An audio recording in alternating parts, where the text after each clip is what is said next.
Margo and Rosa, two raw sisters, welcome back to my podcast. Thank you for having us. We're in the new studio, so So more exciting. Things are obviously doing well, Dom.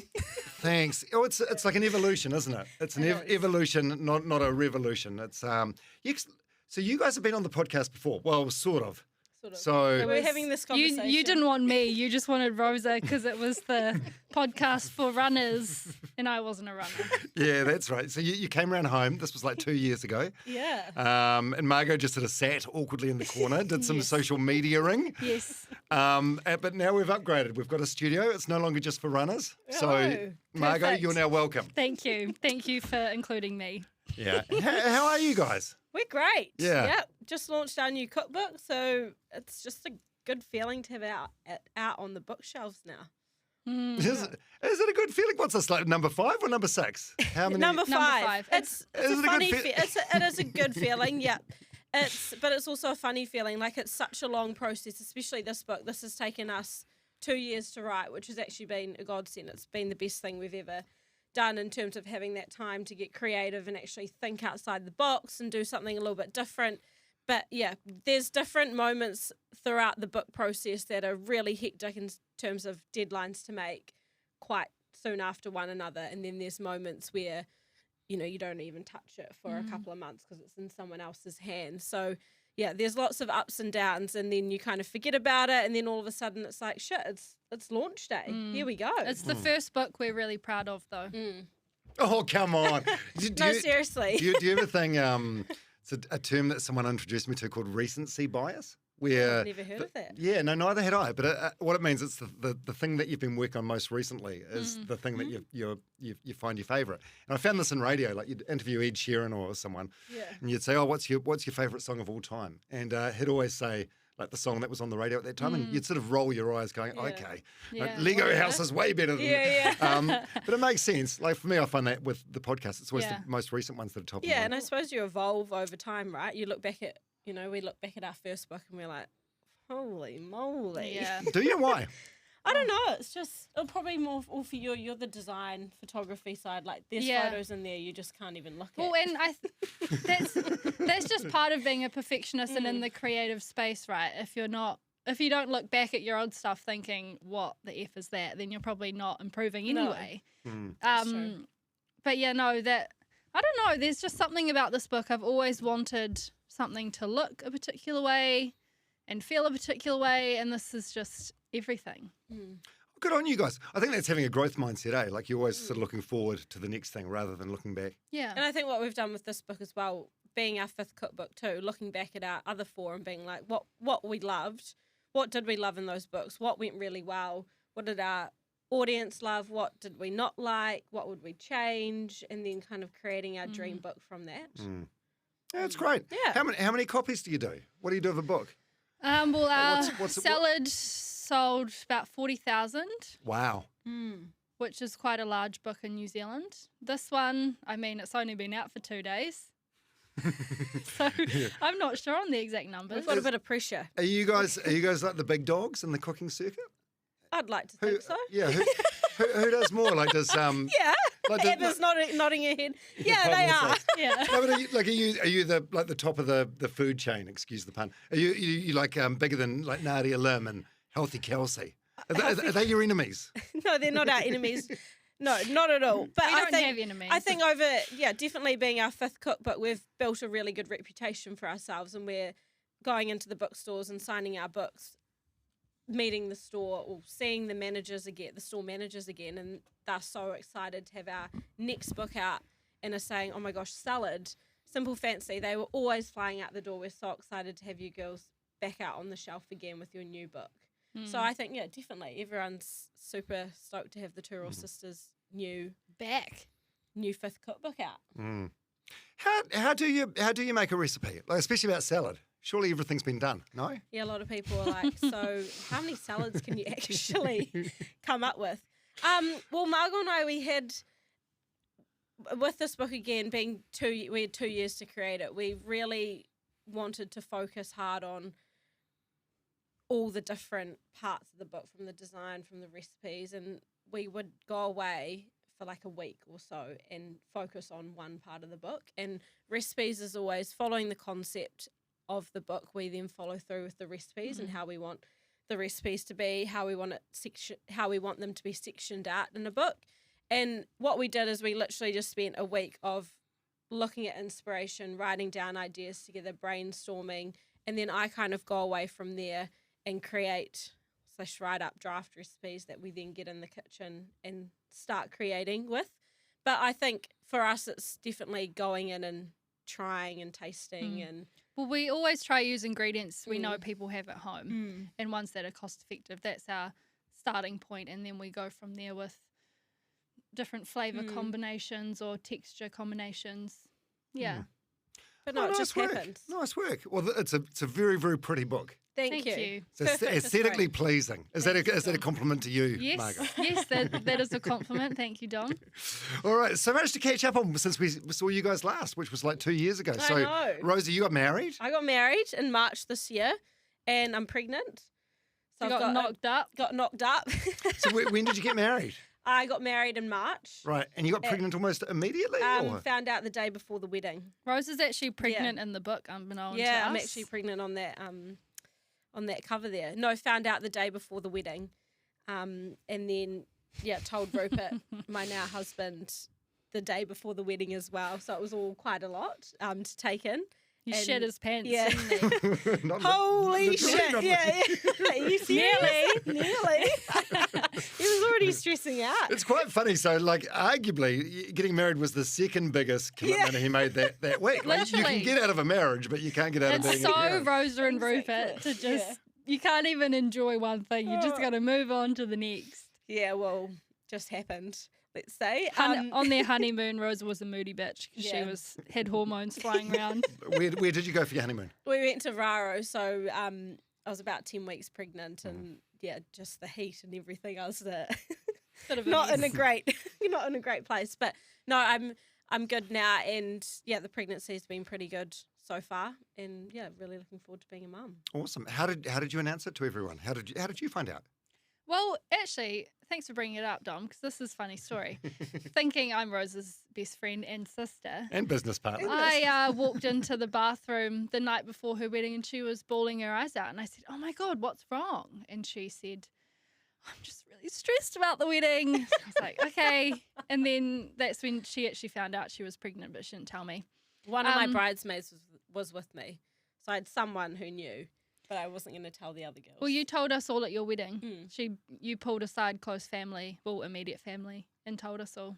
So it was very fun. It was quite cool because the photographer was there. So she got all these photos of Rupert and I telling our family, and everyone was like, oh my God. That's so cool. Why could Margo not be trusted with that news before the wedding? Well, to your point around... What went through your mind then? No, well, I'm trying to create a rift with two raw sisters. To Dom's point, I didn't want the wedding to be a second thing behind the announcement that I was pregnant. I wanted everyone to enjoy the wedding, and Rupert and I said to ourselves, right, this is obviously a big thing that's come up the day before our wedding. Let's put that aside for now as best as we can and actually just enjoy our day and have a great time and not worry about it. So, That's brilliant. And we did that, so it was great. And you've got a kick-ass new name now. Power. Doesn't she just? Isn't it perfect for Rosa Power. It's a badass name. It is a badass name. I'm pretty stoked on it, to be honest. How's that whole process of changing your identity? Well, funny. Must be a massive ball ache. Yeah, funny you say that. We had a 2-week, mid-year 2-week break, and I had the time to do it, and I'd been putting it off, and it hadn't been that long since we'd got married, but I was just sick of being, are you Rosa Flannagan or are you Rosa Power? Or I'd say Rosa Flannagan when I went to an appointment. They're like, oh, you're not here. Like this, we've got a Rosa Power. So I was like, screw it, I'm just going to do it. And I did. But yeah, it is a bit of a rigmarole. And to change your passport, that's like $300. But I just ended up doing it because I was like, oh, I just want to be one person. Get it all done. Get it all tidy. Get it all tidy. Get it all tidy. Yeah, exactly. So no, it wasn't too bad. Now that it's done, it's done. Yeah. Move on. And how about you, Margo? You've been overseas recently. I have. Margo's been travelling. I've been travelling. I finally got my 4-week holiday.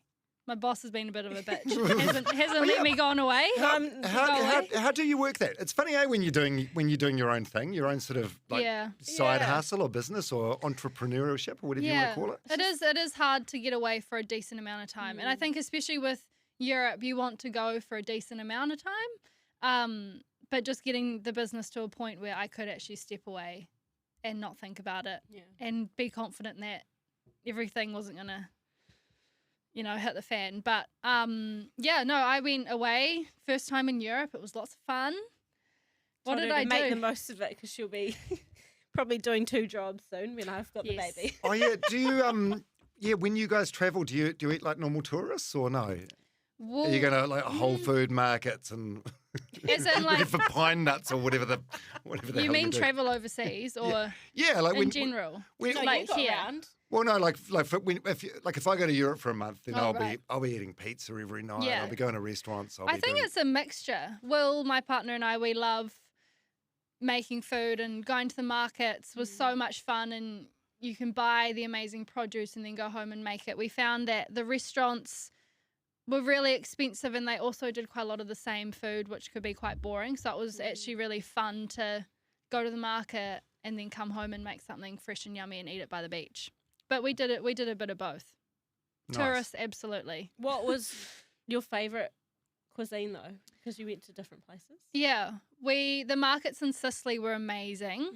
And then Berlin was my favourite spot for food. God, lots of Middle Eastern food, actually. Really? Do you like Middle Eastern food? What do you mean? Like falafels. Honestly, no, I don't. I'm such a basic bitch, eh? I can eat you for just survival. Like your salmon and broccoli, as JJ told us before. You say that with like such disdain.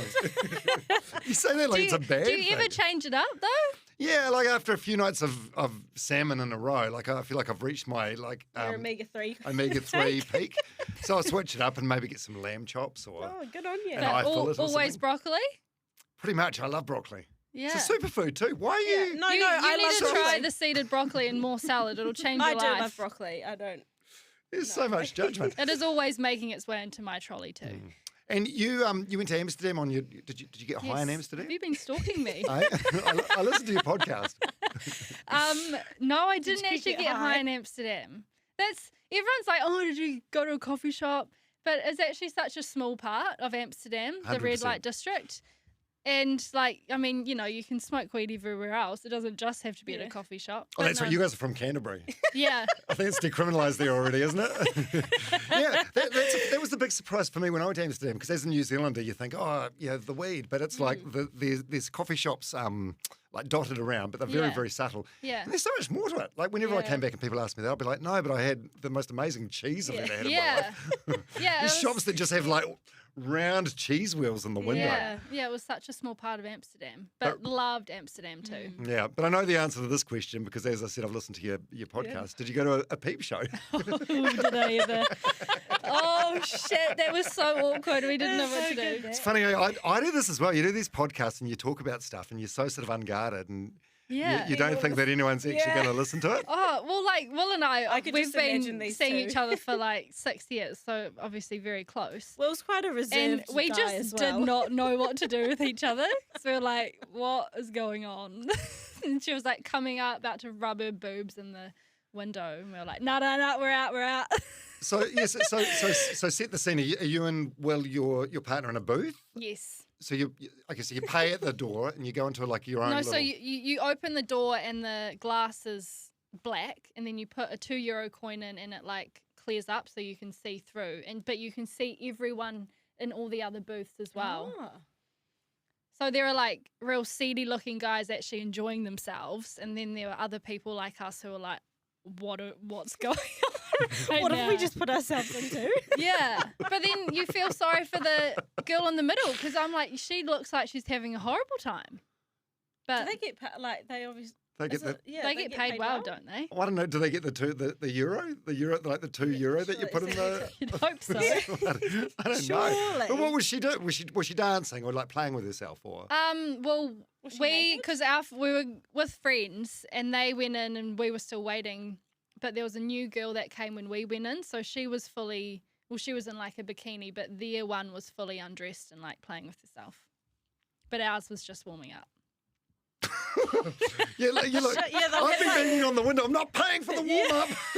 I want the real thing. This is €2. That's like $4 New Zealand dollars. She was just warming up, and Will Margo's partner was saying, no, it's too far. Yeah, when I went there, we went to like a live sex show. Yeah. And there was like So a Contiki bus of people that came in, and this couple get on stage, and it was more funny than anything else. Yeah. Like as soon as the guy removed his pants and he had like a semi-boner, like everyone just sort of like started sniggering. Yeah. It's so awkward. Yeah. So It's so awkward, awkward. but like laughing and like, So, so since you're last on the podcast, there's the marriage and the pregnancy and the travel. What else? An app. An app, yeah. An app. Holy shit! Where do you start with an app? Good question. Oh, it's a long need money. process. Yes, you need money. That's what you need. Is it, can you not get like some kid on Fiverr to make it for you? No, is it? I mean, well, you it's can get so them made expensive, pretty it's cheap ridiculous. in like India or something, but ours needed to be a custom platform, whereas a lot of those are templates. And code is such a difficult, it's like another language, that if your developer's not English, as in doesn't speak English fluently, it's very difficult. What does an app cost? Like 50K? 30K? Double that Really? and the rest. Oh But my the God, thing that's is eye-watering. There's the setup, but then all of The maintenance, development on top of that is Well, huge. we launched without a search bar. God, don't launch an app without a search bar. You'll hear about it. And it was like 15K to put a search bar in. You know, people make these things like, oh, can you do this or do that? And I'm like, yeah, have you got an extra 30 to 40K for that? So it is expensive, but if you get good numbers on there, it's good. So people subscribe and they pay, like, how much do they pay? We're just about to change our subscriptions actually, but we're about 17 a month. Right. Yeah. So we've got Less than a coffee a week. Yeah. Weekly, monthly, yearly. Depending on where you go. Yeah. Coffee's expensive these days. It is. But it's awesome because we have full control of uploading all of the recipes, doing all the tags. So we upload 3 new recipes a week, so 12 a month essentially, and they're all related to the season, what feedback we're getting from our subscribers, what's going well on Instagram, socials. It's a very interesting process though, because we're like the user interface, user experience is obviously a whole nother world that we've dived into, but even like the simple change of a button, I was talking to someone, they changed their button from red to blue and it decreased their subscriptions by 40%. So just like little things like that, you've got to take everything into consideration. So how do you guys make most of your money? Like, is it the books? Is it the app? App. Yeah, and the live shows. You do pretty well out of the live shows. Yeah. So I suppose all these income streams sort of add up. Yeah, we've definitely narrowed down what we're doing within the business, and our main revenue streams are number one app. Probably, well, cookbooks high, like when it's around launch date and like Christmas and all those types of big events. That definitely comes up second, or workshops again, depending on what we're doing. We do a workshop a month in Christchurch, and then we do 2 New Zealand tours a year. Well, you would know this from going from radio to podcast, like the app for us, we can do it from anywhere. It's So good. a lot less work than traveling around the country 4 times a year doing tours. So it's like we've created the business to work around us and the lifestyles we want to lead. And that's why we want to focus on the app, because we can do it from anywhere. And we can reach as many people as we possibly Well, it's want. global. I got you can scale it up, Yeah. right? And big changes coming up. And so you've got a baby coming up. Yeah, we've got a Rosa. baby coming and up. Margo, you're moving to Melbourne next year. Yeah, if you read the Women's Day article yesterday, I'm not very happy about it. Did you have that written down there? No. What was that? Was that you hated each other? No, it was an old article. There was was an the other article. one. Yeah, Okay. that was the other one. There What's was this an one? article You that said a came out fresh yesterday. one yesterday. And it said, you know how they have the wee captions for the photos? Talk shit about everything. And there was a photo of Margo, and it said in the wee caption, Rosa's not very happy about Margo moving to Melbourne. So please don't bring it up. It's a really touchy subject. Because they love a bit of clickbait, eh? Oh, yeah. Yeah. Oh, God. love The it. truth is, Rosa's so busy with her own pregnancy in her own life. She doesn't give a shit. Yeah. All right, so let's go back to the early Flannagan years. So, who else is in the family? There's you two. Are you the only two Us? siblings, or No, we've got a brother, Matt. He is 30. 30? Yep. 29. 29. Around okay? So he's the oldest. Yeah. Yep. And then there's me. You're in the middle. And Margo, then you're the Margo. baby of the Yep. family. Yep. An age gap with you guys, 2 years. right? So we're all 2 years apart. Right. My brother and I are 2 years. Margo and I are 2 years.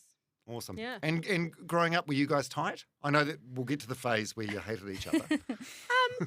Yeah. Yeah, I used to force Margo to hop in the pram and I'd cart her around everywhere. Rosa Play was, teachers. Rosa loved playing teachers, and I was the student. I always wanted to be a teacher when I grow up.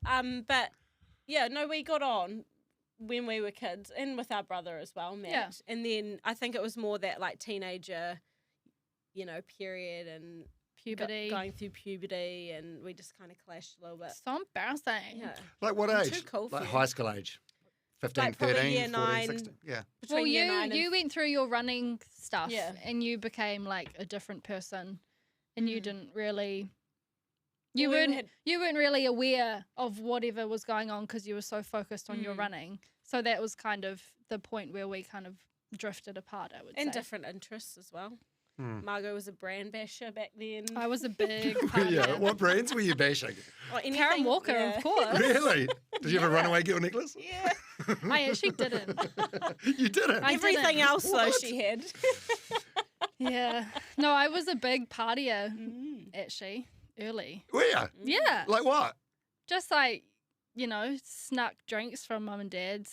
The classic drink the gin and fill it up with water. Oh, that old chestnut.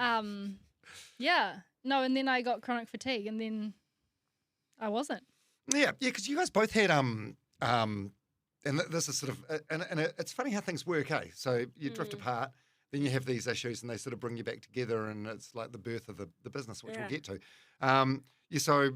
Rosa, you were like a 3,000 metre steeplechase runner. First of all, why that event? That's the most random event ever. Like 7, 8 laps of 7 and 3/4 or something. Right, and you're jumping over some hurdles, and there's that hurdle where you have to jump in the water on an angle. Well, what attracted you to that event? Well, the only reason why I did it was because, my coach recommended I did it. I loved cross country. That was my favourite event, 10K cross country. And then I found track really boring. But a big goal of mine was to get to the Olympics. And my coach said, well, the closest event to something like cross country would be your steeplechase, the 3,000 metre steeplechase. So that's when I started doing that. And I kind of did a few races and ended up breaking a few records and saw a bit of a future in it. And that's where the path we led down. I did do a few 5Ks, but I just found them boring, just running round and round a track for 12 and a half laps. Yeah, 12 and a half laps. Whereas at least the steeplechase, there was a little bit of something different. Just a little bit, a few wee jumps. In the next lap, I get to get my feet wet. Yeah. But like it's pretty. It was actually a really nerve-wracking event because of the hurdles, and like when you get to the world stage, you're in a group of 15 odd girls and trying to jump a hurdle with 15 people crowded around you. And like being in New Zealand, we'd have 5 people max in a national race. So it was very easy to, escape from them and clearly clear the hurdle. But when it comes to a international event, it's a whole different story. Yeah. So how did that dream end? Pretty sadly.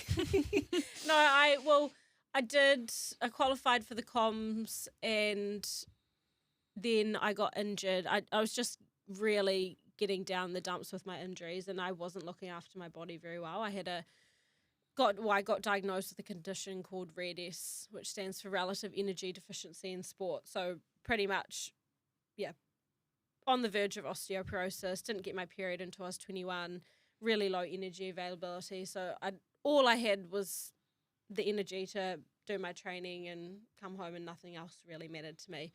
And I found myself in a really dark spot. And for me, I didn't really know anything else, and I suppose I was just I'm such a determined person, and I really wanted to keep going forward, and I didn't want to share what I was feeling to other people because I didn't want to feel like I was a failure, especially to Athletics New Zealand where it's so cutthroat and you have to make qualifying times, and if you don't meet those, then you get dropped, and you're not seen as a success story.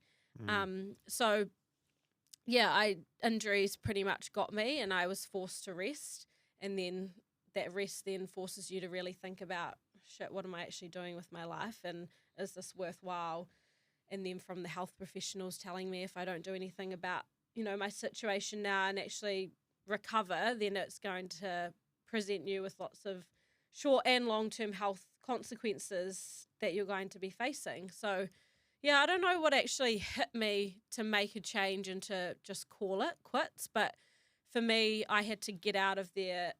If I was I don't want to call it quitting, but if I was retiring from being a full-time athlete, I'm a person who I just have to get out of there and do it I'm an all or nothing type of person. So I just, pretty much said to my coach, I'm stopping, and said goodbye to everyone at High Performance Sport New Zealand and the Athletics New Zealand area, and left and never went back. I can't imagine how tough a decision that was, because it's like your identity, right? Yeah, and that was what I really struggled with. Is I've always been known as Rosa the runner, and when's your next race, and what are you training for? And obviously that was my daily routine, was getting up and going to the gym, and then going home, and then going back to training in the afternoon. It was just all I knew, and because I was so obsessed around it all, that was my life, and that's all I focused on.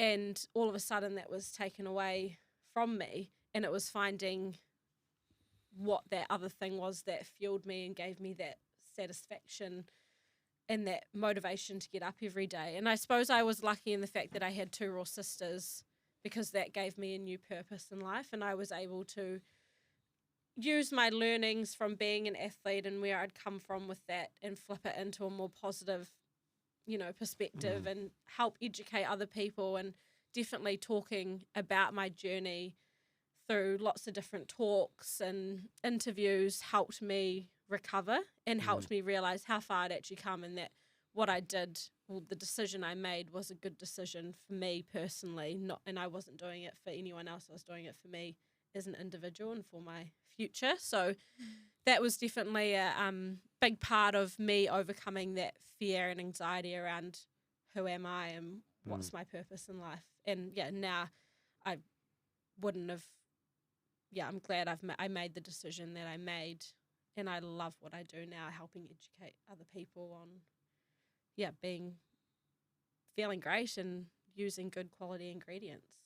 How good. Yeah. Yeah, and I mean, there's no way of knowing for sure, but had you kept going down that track, like maybe you wouldn't be fit enough to carry a baby now. Exactly. And that's like my doctor, my GP, when I went and saw her and said, I'm pregnant, she was like, oh my, she was so stoked for me, because that was not something that she ever thought would be possible, or she knew, well, in her head, she thought that I would have, based off my medical history, that I would definitely be struggling. Yeah, it happened the first time round. So I was super, super lucky. And again, being pregnant really made me realize the importance of looking after your body. And for so long, I just neglected it. And that's another message to put out there to young female athletes and non-athletes too, is to, not compare yourself and not think about skinny being the new healthy way to be. It's about fueling your body if you do want to have kids in the near future or in the later future, because that's essentially, our bodies are made to do that, and it's looking after them. How was your mental health around this time? Was this would you call this like the rock bottom of your life? Yeah, definitely. Yeah, I really struggled mentally. I suffered really from anxiety, really bad, just around not being the athlete and me seeing myself as a failure and not following through with my dreams and my goals. You had this big goal. And then also seeing, I remember it was the 2016 Rio Olympics that I was supposed to be going to, and I just couldn't watch any of it because I just saw all the people I knew that were in the athletics team, and it just hurt really bad. And just even like Dad was always really into me racing and always came to the events and things, and he would always bring it up like, oh, did you see so and so ran this, or have you ever thought about it again? I was just like to him, Dad, just don't even bring anything to do with running up right now. Like, it's just, I'm just not in that mindset yet to go back to that. So I pretty much shut it all off for about 3-4 years. And then I just needed that time, really. And for me as well, I just needed to figure out what my purpose was, going back to me. Yeah, it's hard, isn't it? And the thing about your dad, surely it came from a place of love. Like, you thought he was so saying passionate. the right thing. Yeah, he was so passionate about it, and he was probably just checking in on me, and making sure I was okay, but in a way that probably wasn't the best for me mentally. Like, it wasn't something he was purposefully doing. But I'm fine talking about it now, and it feels like ages ago. And I love watching like the Olympics that have just been. Like, it was so great watching it again. But it was like the first time that I'd actually felt okay with, no, I've made the right decision. I love watching the rest of the Kiwis perform really well and see them succeed in their own events. Yeah. Do you think, I'm probably projecting here for how I would be in that position, but do you think it's, it was 2016 Olympics that you were aiming for? Yeah. So it's been 2 Olympic cycles. Yeah. This brand that you guys have got going now is doing so phenomenally well. Do you think you're finally at peace with it now because you've found your purpose and you're succeeding and kicking ass? Yeah, and that's where I've been so lucky, because a lot of athletes don't have that to fall onto. Yeah. Like, they're trying to find their new purpose, which I was for a little bit, just being a bit stuck in where I was at and not having got to where I wanted to go with my running. But again, super lucky to have had 2 real sisters to step straight into pretty much and be able to succeed, but also take some learnings from my athletics career into my new business career, being a 2 real sister with Margo. Yeah. Although I just want to correct you there, like, you didn't have this thing to like fall into. No, I didn't. This is something else that you created. Yeah, but it was a focus, I suppose. Okay, like a diversion of your attention. Yeah. One thing I've found with like majority of like high performance people I have on the podcast, it's the same sort of thing. Like, they're good at one thing, or they're defined by one thing, and they worry, what's going to happen after that. Next? But if you're good at one thing, you generally have the mindset to make you good at whatever else you decide to do. And I suppose it's that initially it's that unknown of, oh, this is all new. All I've known that for the last however long you've been an athlete for, and now you're stepping into a whole new lifestyle and routine. Like, this routine of being a business owner is so different to what it was to be a full-time athlete. But then the mindset is very similar, though. Yeah. Like, you've got to be disciplined, you've got to be determined, you have got to sacrifice things at times. Yeah, it's the same skill set, eh? Yeah. And I think transferable that's skills. why you are such a great entrepreneur, because you've naturally got that mindset. But it's funny, like, those obsessive traits that came from my running, I definitely found came into my business career as well. Yeah. And having to, again, acknowledge those and have tools in your toolbox to be able to step away from it and not think about it 24/7. Yeah. Like, there's still been challenges around that, anxiety and the thoughts that pop through your head. But I suppose for me, what I appreciate, what I'm happy to be able to do now is acknowledge those thoughts, and when they do come through my head, I have those tools to pull them away or to acknowledge that they've come through and then move on. So, yeah. Where did you get that skill from? Is that therapy or a podcast or a book? Yeah, I had a really good psychologist that I worked with within Athletics New Zealand. And also, I don't know, I just love, again, listening to other people and like podcasts. Like, they're always super helpful, reading, but also just learning and experience. And Yeah, thanks for sharing that. Margo, just about forgot you were here. No, it was no. cool So, to hear you talk about that. so I haven't heard when, it in ages. Yeah. How do you feel when you hear that? Because I'm guessing when this was going on, this is when you guys were at like peak sort of estrangement, Yeah. for lack of a better word. Very peak. So you were both living just very, very independent lives. Yeah. Well, I think I was going through my own stuff at that time, so I think seeing you go through that has definitely carved my, like, I'm a very emotional person, or I take other people's feelings on really heavily, and I feel like now that when I was going through my chronic fatigue and all that stuff, you were going through your rock bottom. So now hearing it, and I know I've heard it so many times, but hearing it again, that's when I get that sense of like, oh shit, like you were going through all of that, but you never like expressed it to any of us. It was really, all, you just sort of bottled it up. No, well, I thought these are my problems. Yeah, okay. Rosa, and this is something you've definitely improved on, but here we go. No, but you always bottled everything up. Like Rosa's like, Dad, you never really talk about it. Whereas now you're much better at doing that. Or you've dealt with it. Well, I suppose so now I've you noticed can the talk about benefits of when you do talk about it to someone else and share your thoughts and feelings, how much better it can be. Everyone can relate to a story, and I think that's what we love so much about sharing our stories, is whether you relate to all of what Rosa just said or just a tiny little bit. You can take something from that. Yeah. Oh, 100%. God, your poor parents at this time, they must have been like, what the fuck is going on? Yeah, was your brother all right as far as we know? He was all good. He was Maybe that's super why yachts. he gets looked after more than us now. He caused them the least trouble. Wow. So what about you, Rosa? So you went overseas on like a World Vision trip or something? Margo. Sorry, Margo. So... Yes. Yeah, where were you? You were overseas somewhere? I was in Costa Rica and Nicaragua on a world challenge. So we went over there for 4 weeks and we taught kids in the classrooms, and then our big project was giving the village a 24-hour supply of water when they only had 1 hour a day.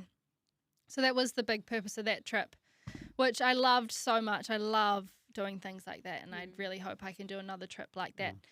But when I was away, I vividly remember there was like no mirrors or anything because we were in the middle of nowhere. And I looked on the last day, we were in this like backpackers, and there was a mirror, and I looked at myself and I was like, what the fuck? Like, I have lost so much weight. Like, what is going on? And I didn't really think anything of it. And then I got home and I'd never recovered from my jet lag, but at the time, Rosa you were training heaps, and this is where we had this rivalry of, oh, well, Rosa's doing that, so I have to do that. And I was always known as the runner's sister and not Margo. And so I was training with Rosa, but I'm not a very competitive person, so I wasn't competing. So I was just smashing my body, even though I was just like so exhausted and so run down.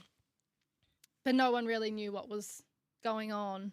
Had all these tests because Mum and Dad were worried, but everything came back normal. And then in my head, I was like, well, nothing's wrong. Like, you're fine. Keep training, keep going to school, keep doing all of this. And I had a really bad panic attack one day, and Dad was like, nah, we're taking you to the hospital.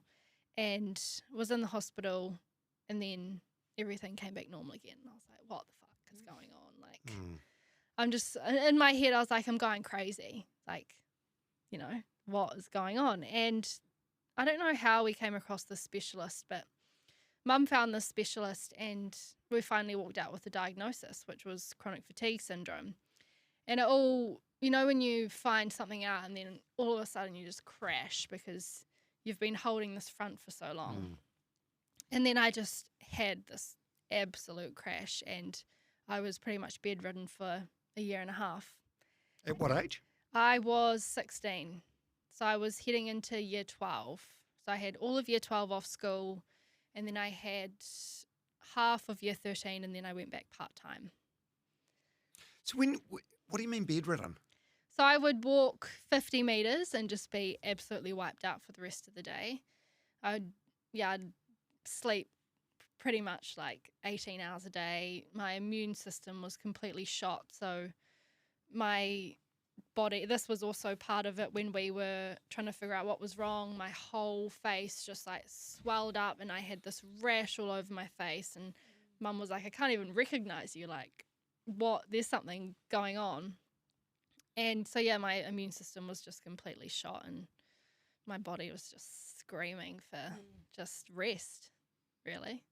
But you were getting rest. I know. You were getting too much rest. That's the hard thing. I had 5 years of health professionals here telling me there was nothing I could do. Like, there's not really any treatment for chronic fatigue. It's a rest and get over it situation, and it's a very like an invisible thing because on the outside you look fine, but on the inside you're not. And with all my friends, like, I just fell off the face of the earth because year 12, that's your party years, and year 13 is really fun, you're moving to uni, but I just couldn't do any of that, and a lot of my friends didn't understand, and I didn't talk about it because I think I was quite self-conscious about it because I didn't have the energy to do anything. But then they were like, oh, where's Margo? Like, bitch, she's just gone. Like, she's so boring. Yeah, well, I suppose if people ask you out or invite you to things, after a certain amount of times where you're a no-show, I suppose they stop. And I don't know, I suppose as you get older, like the ages you guys are now, you're more sort of understanding and accepting. But at that age, it's like just later. And I think out of sight, out of mind, I guess. Yeah. And at that age, again, as like me, you're not necessarily being like, oh, hey, like, can I pull you aside and can we just have a chat? And can I tell you how I'm feeling right now and what I'm going through? Whereas now, like, I would do that to any friend. I'd call a friend up and be like, oh, shit, I've had a terrible day today. This is what's happened. This is how I'm feeling. I just wanted to ring you up and share it with someone and let it out. Yeah, so I filtered through my friends quite early on. No. Yeah, you're a bitch, see ya. Oh. You're great, you can stay. God, that must have been such a depressing time for you. Were you just like, were you just lying in bed like crying every other day, or were you just too tired? Just like the body aches and like the brain fog and everything. Like, I literally could not do anything. And a way I can describe it so people can understand is like COVID, when everyone was just complaining of all the body aches and the tiredness and the side effects that came with it. That's like chronic fatigue, but 10 times worse, 24/7. And even it's interesting, you being pregnant, obviously I've never been pregnant, but I don't know, but extreme tiredness. And that was also the other really hard thing because everyone you talk to is like, I'm tired, I'm sore. But like, so when you said, oh, I'm got chronic fatigue, it's extreme tiredness. They're like, oh yeah, I totally get that. I'm so tired. I'm tired too. But Aren't we all? like, it's like so different. And I think I got to that point where I was like, well, I'm just not even going to bother because you guys aren't understanding me. And it wasn't really much of a thing either. No. And I remember the classic Dr. Google, just Googling when I got diagnosed, how long does chronic fatigue last for? And these people saying, I've still got it. It's 10 years later. I've had it for a lifetime. And I was just thinking like, oh my God, what have I got? But it's just, as I've learnt, like managing it, gut health was a huge thing for me as well. Yeah, 'cause I've heard that. I've heard you say that in an interview that hearing the phrase gut health was like a turning point for you. Yeah. So was that do you think you ate your way out of chronic fatigue, or do you think it just ran its course, or no? I definitely think I've turned it around. Like, if I hadn't been through what I've been through, I would definitely not be where I am today. When Rosa and I went over to the States, it was like a right person, right time thing, which always happens at the weirdest of times. I think you've just got to be aware and open to it. And she was your physio, and she was working on me because my body aches were just so bad that I couldn't really do anything. And we were just chatting, and she said, oh, have you read this book called The Body Ecology Diet? And I was like, no, I haven't. And she said, oh, it's all about gut health and resetting your gut. And she kind of talked to me about that and how the gut is the stem of every process that goes on within the body. And anyway, I read this book and it talked about a fungal overgrowth within your stomach, and it kind of related directly back to chronic fatigue. So I did a lot of research around that and kind of self-diagnosed myself, I suppose, with a fungal overgrowth in my stomach. And I followed the diet on this course, and I always say I hate promoting diets because I'm not a diet person, but I see this as a form of medical treatment, as a way to get better, not to lose weight. And I did this massive gut reset, and within 3 weeks, my chronic fatigue had pretty much disappeared. 3 months, sorry.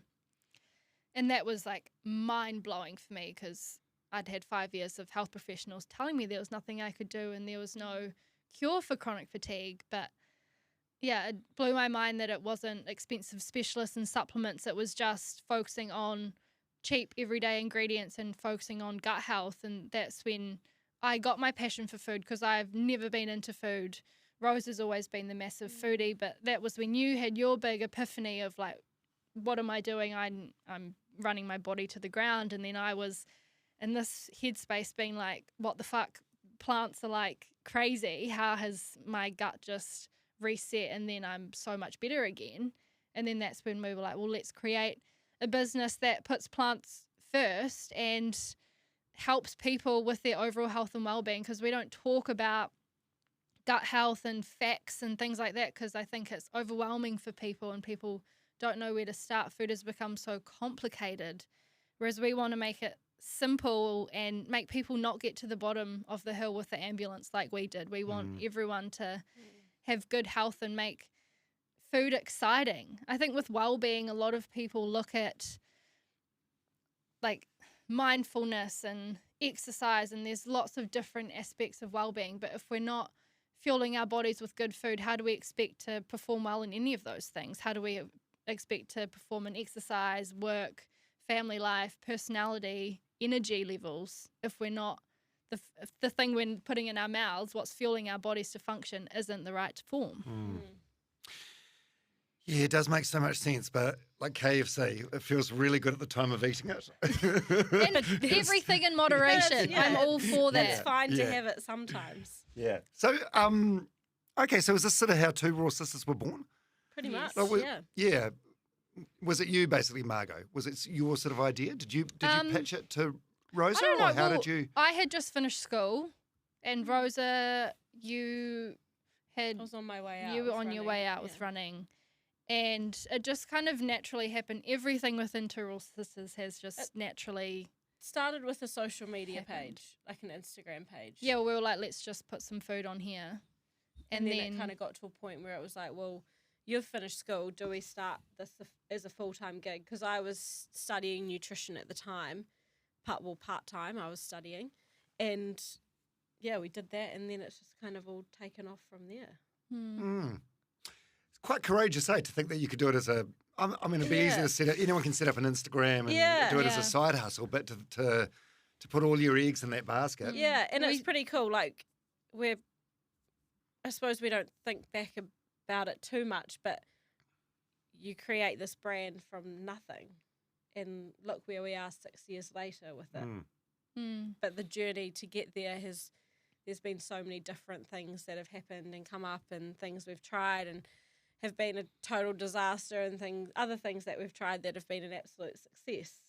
So, yeah. I suppose that's it, trial and error. Yeah. We started doing workshops, and I think everyone enjoyed our refreshing approach to food, which when we started, what we did was very niche. Now it's very mainstream in terms of let's make plants the star rather than the side, and let's make meat the side rather than the star. So, yeah, and I think with COVID, everyone has become more health conscious, and now with the cost of living as well, people are, things are expensive, and I feel like there's that big gap in the market on the educational piece on what to do with seasonal produce, rather than going for that convenient, accessible option, which is highly processed and leaves us feeling like crap. Yeah, no, it definitely does. So you guys decided to do this thing together, this collaboration, after years of basically being like estranged sisters. Then you tell your parents, and what do they say? At the start, they were a bit like, not too sure about Wait a minute, you guys hate each other. Especially after what we'd just put them through. Yeah. Usually not starting a business. How bad was it? Was it did you hate each other, or no? We just bickered a lot. Like we weren't. We were better when we got through what we've just talked about. I think as Margo said, we were just clashing. We compared ourselves so much to the point where we couldn't bear to be around each other, because mentally we both couldn't deal with it. No. But yeah, they weren't too sure. They were thinking, oh gosh, we've just been through all of this with both of them the last 3 years or so. Yeah, they must have What's thought we're this going to bring? finally out of the woods. Yeah, we're finally getting somewhere. But no, they're super proud of us and they love. Mum's a huge, and Dad. Dad actually gets spotted as the two Ross sisters' dad. He was at the physio the other day and he got asked, "Are you the two Ross sisters' dad?" And he just, he can't deal with it. Oh, that's adorable. God, he must be so proud though, right? Yeah. Yeah? He's good. And yeah, Mum's always got the books lined up on her kitchen bench and telling people, "Have you got the app? You need the app. It's really good. I just made these overnight oats last night. They're delicious." So the first, when you decide, okay, right, we're all in, we're going to do this, what's that first year like? Do you make any money in the first year? Oh, no. No. We were part-time for maybe 2 years. And then we decided we thought, right, we want to do a cooking school. We're going to build a kitchen in town. And then that's when we got signed for our first cookbook as well. So we launched our kitchen and cookbook on the same day in 2018 in October. And then that's when we went full-time, and that's when we were like, yeah, we're going to do this thing. And obviously the business has changed and we don't have a cooking school. But that's all part of business and learning. Yeah, it is. It's evolving. And lots of fights early on. Like you must have got at each other's throats. Just we did. Tension and figuring out how to work together, I think. Like defining roles? Or? Yeah, defining roles was huge for us. And I think it took a while for us to actually figure out, first off, what were we doing within the business? Like, what do we both love? And then from there, what's our why? How can we work together? What are your strengths? What are my weaknesses? Where do you want to head or be in 5 years' time? And same with me, because obviously when you're working together, you've got to both be on the same pathway and have the same ideas and the same vision. Yeah, you've got to be rowing in the same direction, right? Yeah, exactly. Otherwise, it just doesn't work. So, yeah, it took us quite a while to figure that out. Probably a good, like we say, like literally probably within the last year, 8 months, we've really happy with where we're at in the business and how the business is functioning on a day-to-day basis, what our why is, how we're being portrayed to our audiences, and what the business is consisting of, being our cookbooks, our app, and our workshops. Yeah, it's taken us 5 years to get to this point. Well, you mentioned before when you started how you thought, where will we be in 3 years, 5 years' time? Yeah. Are you where you... No, oh my God. Could you not have imagined where you are now? No. It's bigger than what you imagined. Yeah, but just also different. Like the app tech side of things, online, but also like our lives now, we couldn't really predict those 5 years ago. We didn't know where the hell we were going to be. But I think that's the cool thing, and what we've probably prided ourselves in. Obviously, there's a bit of planning involved, but we haven't been like huge planners, like business planners. Right, this is the timeline. This is where we've got to be here, and then we've got to be here. Well, there has been plans, but I think the key to entrepreneurship is being fluid with those movements, with whatever happens. Like if an opportunity comes up, and we feel great about it, we'll take it, and that may sway the business completely. But it's all about trialing something, and if that doesn't work, then cool, fail fast, move on to the next thing. And there's those events like COVID that can change things, and I think what we've been known for, and we've had a lot of people say like, I love watching you because your business and you two are just so adaptable, and you'll go with what people are needing and what people are wanting at that particular time. And same with now with the cost of living, like it's a big hot topic at the moment, and we always are sitting down and being like, right, how can we help our audience? How can we give them resources to get them through? How can we solve the problem? Particular situation? Yeah, solving the problem. Yeah, how was COVID for you guys? Was it good or bad or neutral? We actually launched our web app the first day of COVID. And it was great. And that was the beginning of the app journey. Well, I suppose people never had more time to cook. I know. Yeah. So it was actually fine. Yeah. How good. Okay. Well, it's what you're saying, I can sort of resonate, because that's what I've found with this podcast journey the last couple of years. And you can plan all you want and have all the goals you want. Yeah. But I find as long as you just like keep taking steps in the right direction every day, you'll just be surprised at what doors appear and what doors open. And you don't doors know that you never imagined. Yeah, and you don't know unless you try as well. And as I said, some things we've done and we're like, oh, that was such a terrible idea, but then also we wouldn't have known that was such a terrible idea if we didn't go down that pathway. And you also learn from those experiences too. So, yeah, it's fun. We love it. I'd get bored if I just sat in an office all day and Doing was the told same what I thing? had to do every single day. You'd be so much less stressed. I couldn't deal with it. Yeah, I know. Well, sometimes I'm like, You go through phases. oh, that would be quite ideal right now. Why don't I just have a salaried 9 to 5 I can get a job? maternity leave package. Yeah, imagine that, a job where you get to work from home 2 days a week, and we all know that means doing fuck all. Yeah. Okay, so thinking big, like 5 years from now, like where would you like to be? If you think, because it's funny, like I mean, the whole landscape's changing so Crazy. quickly. So, 20 years ago, I suppose the aspiration for you guys would be to have like your own TV show, but TV's not really even a thing anymore, is it? I think, moving forward, the app is definitely the big thing and growing that internationally.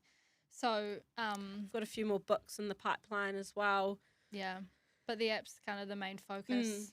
Yeah, I'm moving to Melbourne next year to grow the Australian audience. So just growing we're known in New Zealand, but now it's the next stage of growing it Australia-wide and then globally is kind of the goal. And just trying to touch people, like that's a big reason why we started the podcast as well, trying to touch lots of people at lots of different points to get them down what we call the sales funnel, to get them into the app to pay for a subscription. That sounds so well, it is. It's uncaring. Well, we nurture you guys, but to the point you're down the sales funnel. Yeah, you're up here, and then we want to get you down there. So it's how we can do that. It's a strategy. They want you guys to be healthy, but they also want your money. Yeah, that's business, though, right? Yeah, it is, and that's a strategy that we work off. But as Margo said, it's how we can reach as many people as possible, educate as many people as possible, and I think we've got a really good base now that we said we're super stoked with, being our app, our cookbooks, our podcast, our social platforms and our workshops that we can leverage and touch and hopefully help lots of people. Good for you guys. It seems like life's going well. And Margo, you're moving to Melbourne with your partner, Will? Yes. He's moving? Yes. Right. Is he still doing music? He is. Because he was in we talked about this last time. He's in that band Nomad. Oh, my, you get in my head. Over my head. No, that's all not the this lyric. time that... That's not. No, what is it? All this time I spent with you. With you. You had no clue. I was right behind you. Oh, mama. You get in my head. That's an old song. He was young, right? Was he still in school when he did that song? Yes, they were. Right. Yeah, I think they were year 12. Were you at school? Margo was sitting in the assembly being like, oh, shit, he's hot. She couldn't contain herself. Were you like school buddies? No, they came and played at the school. Oh, right. And she right. just couldn't contain herself. No, that's not true. Oh, you dragged yourself out of bed that day, didn't you? Yeah. Don't worry about the quantum fatigue. Yeah. I'm not missing Nomad. Well played. Thank you. Strategic. Yes. So what's he doing now? So he's still doing Goodwill, his own Goodwill. personal... And then he does music producing. That's kind of his main thing. Produces music for artists, and then Goodwill on the side. Yeah. So what's he planning on doing in Melbourne? He's planning on expanding his producing career. I think New Zealand's not really his target market, so moving to Melbourne will be good for that. With music, it's either Melbourne or LA, but America's just obviously such a difficult place to live and whatever. Yeah. So Melbourne's close for us at work, and it'll be good for Will. So I'm excited. It's cool. Yeah. He's excited too? Yeah, he's really excited. We've been wanting to do it for ages, but with work, hasn't really worked out, has it? Work. No, well, it has been. You wouldn't bloody let me leave. She'd have a fit if I left, but not anymore. Would. Yeah. Oh, it seems like you guys have got so much on. Why did you decide to launch the podcast this year? Well, this has been a thing we've been wanting to do for so many years, but we haven't done it. Yeah. And we just said, fuck it, let's do it. We set ourselves a date. We're doing releasing our first podcast on this date, and we did it. So we love it. Well, it's great. I listened to a few episodes over the last few days, knowing that you were coming in. Have you got any good feedback for us? Any constructive feedback? Oh no, I think it's great. I didn't know what to expect. I wondered if it was going to be like an educational thing or about gut health, but it's like more of a peek into Margo and behind the Rosa scenes. and Yeah. who you guys are Yeah. as people. And So I it just strengthens that connection with your audience. Yeah, exactly. So no, we love the podcast. It's kind of a chance for us to, because we live in different places now. Like I'm 2 hours away from Margo. We actually just love coming together and just chatting. Yeah. And that's what the podcasts end up being. But some are more educational, where we talk about pantry staples and How to build a pantry. Meal prepping gut for health, busy lives. Meal prepping for busy lives, and then we've just done an ick on our partners episode. So that I was started fun. listening to that yesterday. Yeah, about not unpacking after a trip. Yes. My- That's Will. My girlfriend does that too. Like she'll have the open suitcase on the drives me floor for like a nuts. week. Whereas me, even if I get home from like a flight at midnight, I'll want to unpack Yeah, and get it in the 100%. laundry before Then I go it's to bed. cleared. It's out of your mind. Move on to the next thing, Yeah. whereas that's just lingering. Lingering. Oh, let's not get started on this. Hey, it's fun to catch up with you guys, as Thanks always. for having us, Yeah, Dom. it was great. Love the new studio. Congrats. Thank you. And I love seeing the evolution of Two Raw Sisters as well. You never sit still, You've always got something going on. We always We got ants in our Yeah, pants. we do have ants in our pants. That's a good way of putting it. Hey, just before we go, I've got some quick fire questions for you. So the show is sponsored by the Generate KiwiSaver scheme, and they've challenged me to give $20,000 to charity by spreading the word about the importance of KiwiSaver advice and saving for your future. So if you guys answer these 5 questions, Generate will donate $500 to a charity of your choice. Hell Fire yes. away. Have we got one that we can agree on, or are we splitting it down the middle and going Charity. $250 each? Let's do. Yeah.